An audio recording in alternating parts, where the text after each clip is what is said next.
375 threats are being established every single minute. I think that's what it is. And that equates to about 11 million US dollars per minute. Hello, and welcome to a whole new episode of Engati CX. I'm your host, Kimberly, and we are really glad to have all of you join us today. On the show, we talk to CX and technology experts from around the globe. We explore, uncover, and share fresh insights on creating experiences that your customers will remember and look forward to. Engati is the world's leading multilingual, no-code digital CX platform available across 14 channels with 45,000 solutions created across 186 countries in every domain and use case. Engati has also been recognized as the top platform by Inc. magazine, Tech World, CIO magazine, and many others. Engati recently also won the Cody 2021 award for the best AI-driven technology solution, and that's a global award. We run the Engati blog, the video channel, the Engati CX podcast, receiving upwards of 400,000 visitors annually. And now for our guest. We have Jane Franklin with us on the show. She is an award winning entrepreneur, international speaker, and best selling author. She focuses on business strategies and high performance cybersecurity and is a world authority on attracting and retaining women in this field. She has been named as the UNESCO Trailblazing Woman and is the third most influential person in cybersecurity in the UK and is the top 20 global influencer.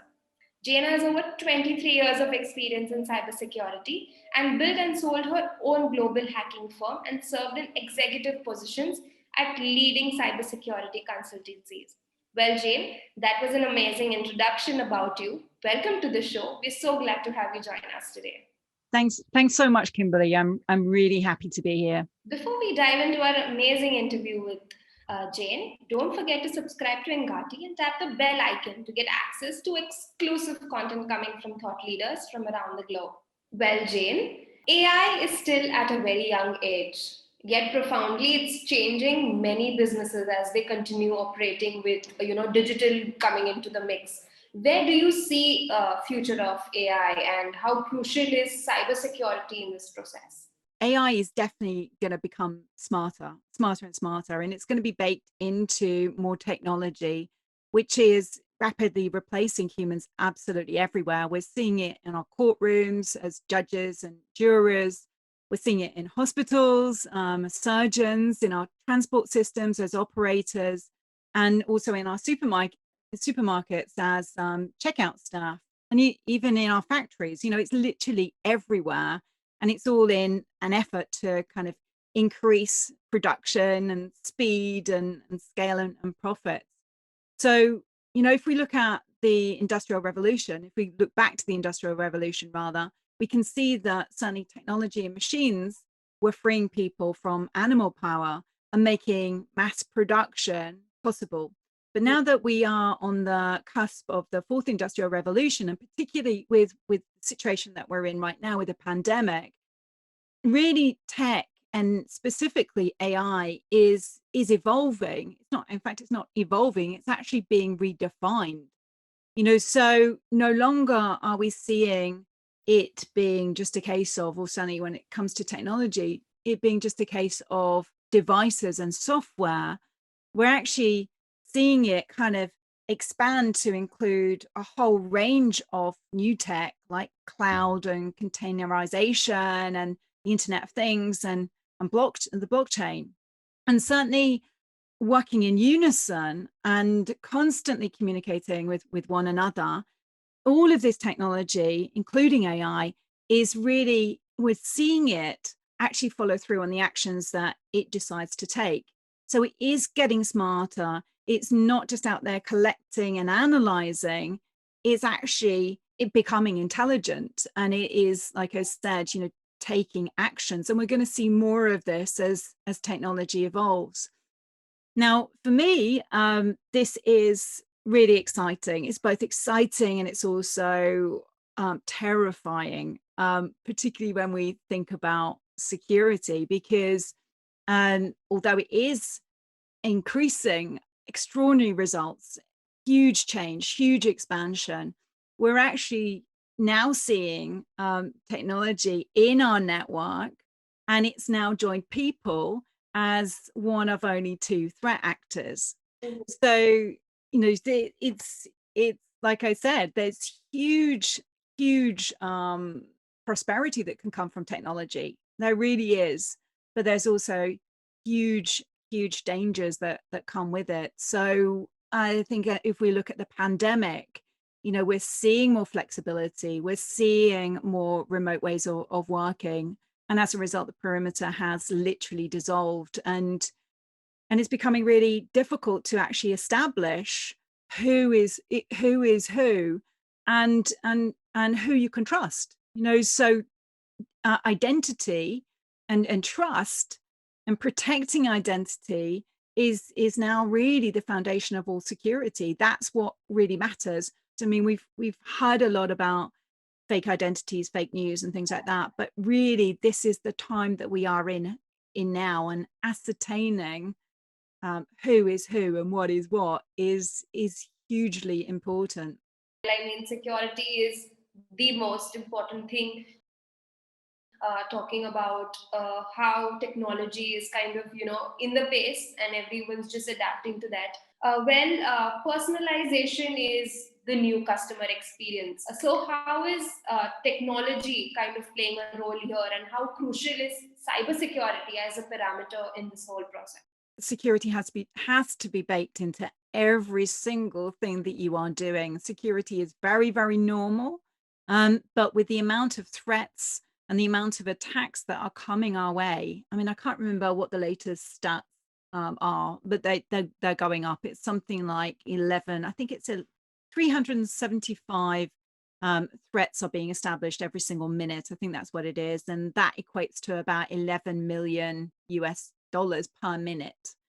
So there is a lot of money associated, with this. Cyber criminals are out there attacking organizations. They're benefiting and profiting from it. So in terms of an organization and protecting the organization's assets, it has to be a consideration, and we know that it is a top consideration. So as we evolve, as we redefine, we have to bake security into our organizations and actually our ways of being, because it's not just about having security in an organization. This is about having security built into our ways of being, so as individuals, as societies, and then obviously running companies and things like that. Certainly with the advance of technology, it's evolving and becoming something more than it was. I think security has to be there in every process, right? Right from research to data collection to implementing all of that. So, being a thought leader, and since we've heard a lot about cybersecurity from you, especially, what measures do you think business organizations and individuals should take to protect themselves from such cyber incidents and such attacks? Well, it has to start with the top. So I always say when I'm talking to organizations, the fish rots from the head down. So you are fighting a losing battle unless you have buy-in from the top. So that's the board, that's the CEO, and maybe the non-executive directors, as many top level executives as possible. That's what you want. So it can all filter down. So you have to have that understanding, you have to have that awareness of what is at stake. So you have to look at the risks. So um, understand what is going on, how many threats are out there, and how vulnerable you are. And then it really is a case of actually putting the internal controls in place. So that's making sure that they are excellent. So it's things like good cyber hygiene. So it's things like patching and updating user systems regularly, things like encouraging the use of multi-factor authentication and limiting admin privileges. And if you do all of that, literally you can prevent about 80% of incidents occurring. But you have to also make sure that you are getting this awareness filtered into your organization. So that means every single employee understands the relevance of it and also what to do. if they believe that they have become subjected to an attack. So it could be a phishing attack or something like that. So they have to be empowered to act, and you have to make sure that they are not feeling afraid or silly or daft. They have to be informed as to what the risks are and what the normal attacks are too, so that they can act and so that they can become your greatest shield as opposed to your greatest risk. So we know that humans are the greatest risk at the moment. I think 95% of security breaches originate from human error, but we can turn that around when we actually invest in our organizations and in people so that they understand more what's going on. And certainly cyber is interesting. It's in the news all of the time. So there's a real appetite for people to understand, so that they can protect organizations, and also so that they can protect their families. So when they move out of their organizations, out of the workplaces and things like that, they can actually keep their families secure, because all of the attacks that are affecting organizations are also affecting us as human beings, as individuals in our homes. So our children are subjected to them. We are subjected to them through fraud and things like that. So the more we understand how to protect ourselves in our homes and in our workplaces, the more secure that we can be. So those are some of the things that an organization would need to do. And interestingly, I find it interesting, there was a report that was done by Accenture fairly recently.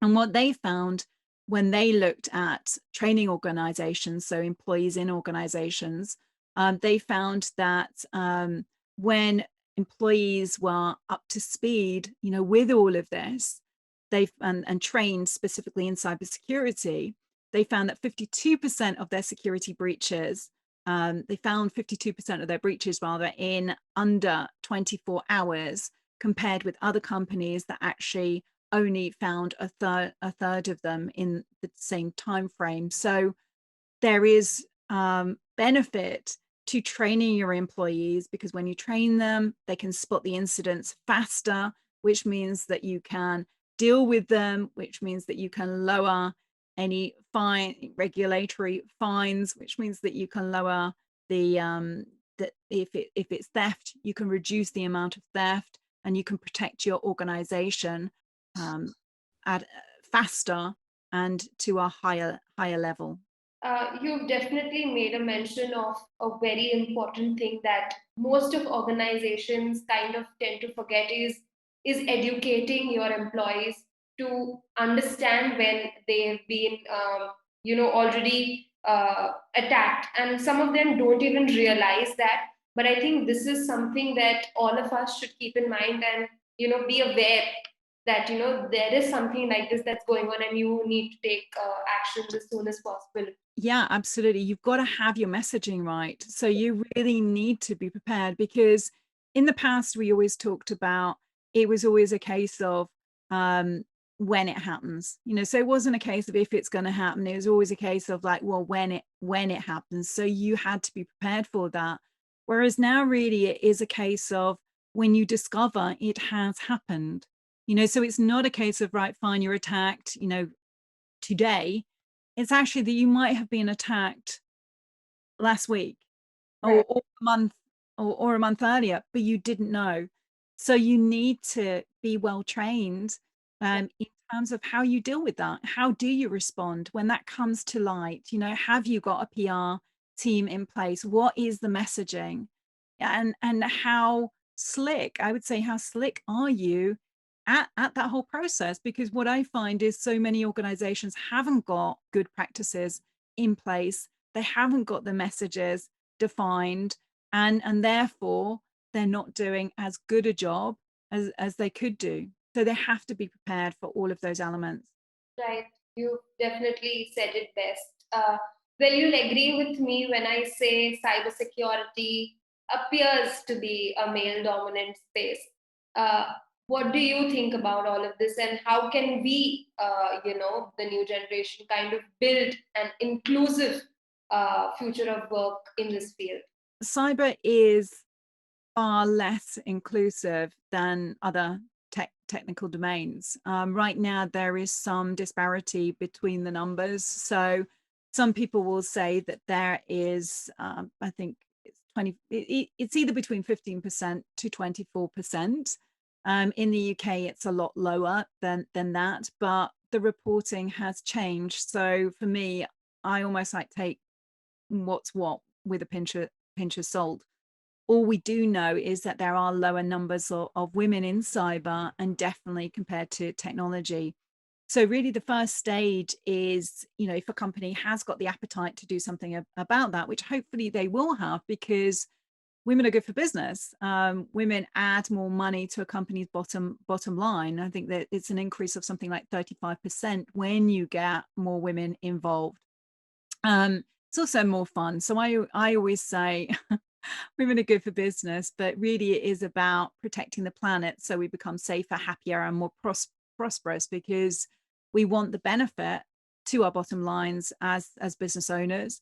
And we also want to be making smarter decisions, and we want to be happier in our places of work. And certainly working in single sexed environments doesn't really kind of like bring about that. So a company really has to look at where they are, and they have to look at what their ambition is. Why do they want it, and what do they want that to look like? So what does good look like? And then they have to really start with their messaging. So and check the current messaging and how they can change that so that it does become more inclusive.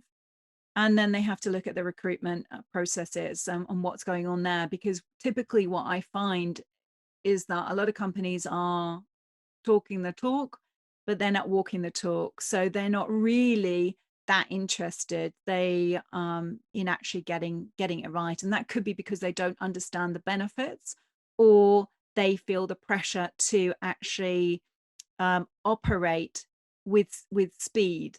And if they are changing the mix, then that can slow them down. So I understand absolutely, from being an entrepreneur, from being a business owner myself, the challenges of actually going and doing this. But the recruitment phase is so important.